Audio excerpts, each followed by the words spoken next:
తులం 90,000 దాటేసింది. చరిత్రలో ఎప్పుడూ లేని విధంగా బంగారం ధరలు ఆకాశాన్ని అంటుతున్నాయి. కొన్ని రోజులుగా చుక్కల్లో విహరిస్తున్న బంగారం ధరలు త్వరలోనే ₹1,00,000 తాకుతుందా అనే డౌట్ వస్తుంది. పెరుగుతున్న బంగారం ధరలతో పసిడి ప్రియులకు ముచ్చెమటలు పడుతున్నాయి. అయితే ప్రస్తుతం 22 క్యారెట్ల తులం బంగారం ₹82,250 ఉండగా 24 క్యారెట్స్ తులం బంగారం 91,000గా ఉంది. గోల్డ్ రేట్స్ కి సంబంధించిన పూర్తి డీటెయిల్స్ ని మా ప్రతినిధి అంజుమా అందిస్తారు. పసిడి ధరలు పైకి పోతున్నాయి. లక్షకు చేరువలో బంగారం ధరలు ఉన్నాయి. వాటితో పాటే వెండి కూడా పరుగులు పెడుతుంది. ప్రస్తుతం 22 క్యారెట్ల బంగారానికి ఎంత ధర ఉంది, 24 క్యారెట్ల బంగారానికి ఎంత ధర ఉంది, బంగారం ధరలు ఇంతలాగా పెరగడానికి గల కారణాలు ఏంటి అనేది తెలుసుకుందాము. ప్రస్తుతం మనం అమీర్పేటలో ఉన్నటువంటి చందన బ్రదర్స్ జ్యువెలర్స్లో ఉన్నాము. మనతో పాటు బ్రాంచ్ మేనేజర్ శ్రీనివాస్ గారు ఉన్నారు. మిగతా విషయాలను ఆయన మాటల్లోనే అడిగి తెలుసుకుందాము. నమస్తే సార్. సార్, చూస్తున్నాము ఎప్పుడూ లేనంతగా బంగారం ధరలు రోజు రోజుకి పైకి పోతున్నాయి. ప్రస్తుతం 22 క్యారెట్స్ ఏ విధంగా ఉంది, 24 క్యారెట్స్ గోల్డ్ ఏ విధంగా ఉంది? బంగారం ధరలు చూసుకుంటే గత 1 వీక్ నుంచి బంగారం ధరలు పెరుగుతూనే ఉన్నాయి. ముఖ్యంగా ఈరోజు మన బంగారం ధరలు చూసుకుంటే 22 క్యారెట్ వచ్చి 8,250 రూపీస్ ఉంది. అంటే 8,250 రూపాయలు పర్ గ్రామ్. అంటే 10 గ్రాములు వచ్చి 82,250 రూపాయలు ఉంది. అదే 24 క్యారెట్ చూసుకుంటే 91,100 పర్ 10 గ్రామ్స్ ఉంది. సిల్వర్ చూసుకుంటే 1,04,000 దగ్గర ఉంది ప్రస్తుతానికి రేట్. అది ఈ వెండి బంగారం ధరలు పెరగడానికి కారణం ఏముంది? మార్కెట్లో ఇప్పుడు మనం చూస్తున్నాం కదండి. ఇప్పుడు ఇండియాలో అంటే మ్యారేజ్ సీజన్ అనుకున్నాం. ప్రపంచవ్యాప్తంగా ఇప్పుడు ట్రంప్ గారు సుంకాలని రకరకాల మనకు అర్థం కానీ చాలా జరిగిపోతుంది ఈ ప్రపంచంలో. ఇవన్నీ కూడా ప్రస్తుతానికి ఏంటంటే బంగారం మీద చాలా ఇంపాక్ట్ చూపిస్తున్నాయి. ఇన్వెస్ట్ చేసేటోళ్ళు ఎవరికి ఎక్కడ చేస్తే మనం ఇప్పుడు ప్రస్తుతానికి సేఫ్ అవుతానో డైలమాలో ఉన్నారు. సో ఎందుకు వచ్చిన రిస్క్ అనేది అందరూ కూడా బంగారం అయితే మనకి సేఫ్గా ఉంటుందని ప్రపంచంలో ఉన్న మదుపరులందరూ కూడా బంగారం మీద ఇన్వెస్ట్ చేయడం వల్లే బంగారం ధర పెరగడానికి కారణం. అయితే గత వారం రోజుల క్రితం చూసుకుంటే ధరలు ఏ విధంగా ఉన్నాయి, ప్రస్తుతం ఎంతవరకు పెరిగింది అని చెప్పుకోవచ్చు? గత 1 వీక్లో మనం బంగారం ధరలు చూసుకుంటే దగ్గరగా మనకి 10 గ్రాముల మీద చూసుకుంటే 2,000 వరకు పెరిగింది. మేము కూడా ఆశ్చర్యపోతుంది. ఇది ఏంటంటే ఇంత పెరగకూడదు.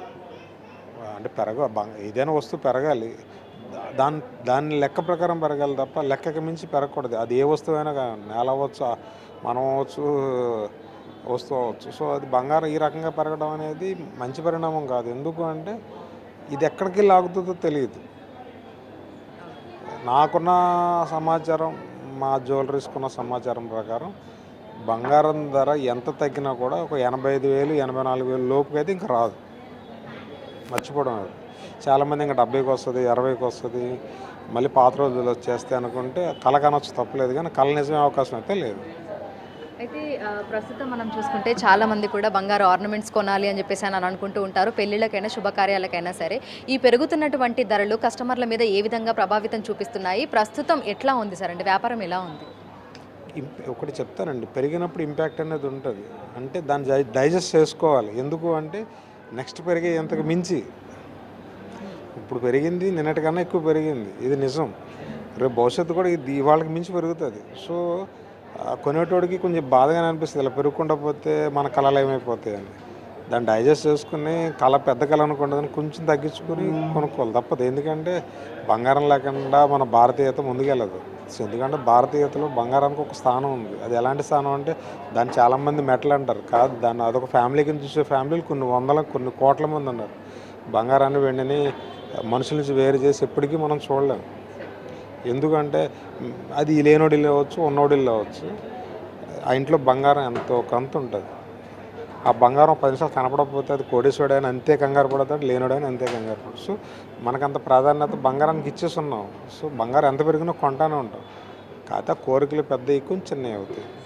అయితే ప్రతిరోజు మనకు బంగారం ధరలలో హెచ్చు తగ్గులు అనేవి చూస్తూ ఉంటాము. అయితే ఏ రోజుకి ఆ రోజు కూడా బంగారం ధరలు అనేవి పెరుగుతూ ఉంటాయి. ప్రస్తుతం చూస్తే ఎలా ఉంటుంది సార్? అంటే ఒక్కొక్క రోజు ఎంతవరకు పెరుగుతూ వస్తుంది, తగ్గేది ఏమైనా చూడొచ్చు అంటారా? అంటే ఇప్పుడు చెప్తానండి, బంగారం ధర అప్ అండ్ డౌన్స్ అనేది న్యాచురల్ అండి. మనకు వాళ్ళ 2 డేస్ బ్యాక్ బంగారం ధరకి నిన్నటికి చూసుకుంటే కొంత తగ్గింది. ఎంత తగ్గింది? గ్రాముకి 10 రూపాయలు తగ్గింది. కానీ నిన్నటికి వాళ్ళు చూస్తే గ్రాముకి ఎంత పెరిగింది? 40 రూపాయలు పెరిగింది. అంటే 100 రూపాయలు తగ్గుతుంది, 400 పెరుగుతుంది. సో ఈ ఫ్లక్చుయేషన్ ఇలాగ తగ్గుదల అనేది నామినల్గా ఉంటుంది. పెరుగుదల అనేది అబ్నార్మల్గా ఉంటుంది. ఇప్పుడు సినారీ మార్కెట్ సినారీ ఉంది. ఎందుకంటే అమెరికా లాంటి దేశం ప్రపంచ దేశాలకు నేను సుంకాలు విధిస్తాను, నా దేశం గొప్పదని వాళ్ళు ఫీల్ అవుతున్నారు. అలాగే ఏ దేశంగా ఆ దేశం గొప్పదే. సో ఏ దేశం ఆ దేశం ఒక దేశానికి డబ్బులు ఇవ్వడానికి ఇష్టపడదు కదా. ఇవన్నీ సెటరేట్ అవడానికి కనీసం 2-3 months 4 months పడుతుంది అసలు సినారీ ఏంటో చూడడానికి. ఇప్పుడే కదా స్టార్ట్ అయింది ఈ వార్ అంతా కూడా. ఇదంతా సెటిల్ అవ్వడానికి 3-4 months పడుతుంది. 3-4 monthsలో ఈ బంగారం అందరూ ఎక్కడికి పోతుంది. అసలు ఊహించలేదు సార్. అంటే ప్రస్తుతం 90,000కు ఉంది, ఇది 1,00,000కు చేరువలోకి, ఆల్మోస్ట్ 1,00,000కు చేరువలోకి వచ్చింది. 1,00,000 వరకు వస్తుంది అంటారా? 1,00,000ని టచ్ చేస్తుందా? నేను మేడం బంగారం ధర 1,00,000కు చేరువద్దని 1 year బ్యాకే చెప్పినాను నేను. అంటే ఎందుకు అలా చెప్పినప్పుడు చాలామంది ఏమంటారంటే బంగారం కొట్లో ఇలాగే మాట్లాడతారంటే, మనం మాట్లాడడం కాదండి, ప్రపంచం అంతా మాట్లాడుతుంది అది పెరుగుతుందని. అది మనం వింటలేదు. సో బంగారం ధర 1,00,000 అవడం అనేది ఆశ్చర్యపోవాల్సిన విషయం ఏం కాదండి. అయితే మేము అనుకున్నది ఏంటంటే ఏ ఆగస్టుకో సెప్టెంబర్కో అక్టోబర్కో అవ్వచ్చు అనుకున్నాను, కానీ ఇప్పుడున్న వాతావరణం చూస్తుంటే మేబీ ఏప్రిల్ ఎండకో మే ఎండకో అయిపోయేటట్టు కనబడుతుంది. అయితే బంగారంతో పోటీ పడి మరి వెండి ధరలు కూడా ఉంటున్నాయి. 1,00,000 దాటేసింది వెండి కూడా కిలోకి. సో ఎందుకు అంతలాగా పెరుగుతుంది? వెండి ధరలు ఎందుకు పెరుగుతున్నాయి అంటారు? వెండికి ఇండస్ట్రియల్ డిమాండ్ కూడా ఉంటుందండి. వెండికి ఏంటంటే ట్రాన్సిస్టర్లోను ఐసీలోను వాడతారు. సో ఇండస్ట్రియల్ డిమాండ్ కూడా ఉంటుంది. సో దాని వెండి పెరగడం పెద్ద మ్యాటర్ కాదండి. ఎందుకంటే వెండి అనేది ఎంత పెరిగినా మనం అంత ఇంపాక్ట్ చూపించే విషయం కాదు. బంగారం అనేది చాలా ఎక్కువ ఇంపాక్ట్ చూపిస్తుంది. ఎందుకంటే మనం బంగారం కొనేటోళ్ళు 90% ఉంటారు, వెండి కొనేవాళ్ళు 10% ఉంటారు. ఈ వెండి ధరలు కూడా మేబీ 1,10,000 నుంచి 1,20,000 వరకు వెళ్ళే అవకాశం వెండికి కూడా ఉంది ఛాన్స్. సో ప్రస్తుతం మనం చూస్తే పసిడి ధరలు పైకి పోతున్నాయి. ప్రస్తుతం 24 క్యారెట్ల బంగారానికి 91,000కు పైగా ధర ఉంది. అదేవిధంగా 22 క్యారెట్ల బంగారానికి 82,250 రూపాయలుగా ఉంది. రానున్న రోజుల్లో పెరిగే అవకాశాలే కానీ తగ్గే అవకాశాలు మాత్రం కనిపించడం లేదని బంగారు దుకాణాల వ్యాపారులు అయితే తెలుపుతున్నారు. విడుదల లక్ష్మీకాంత్తో అంజుమ బిక్తి.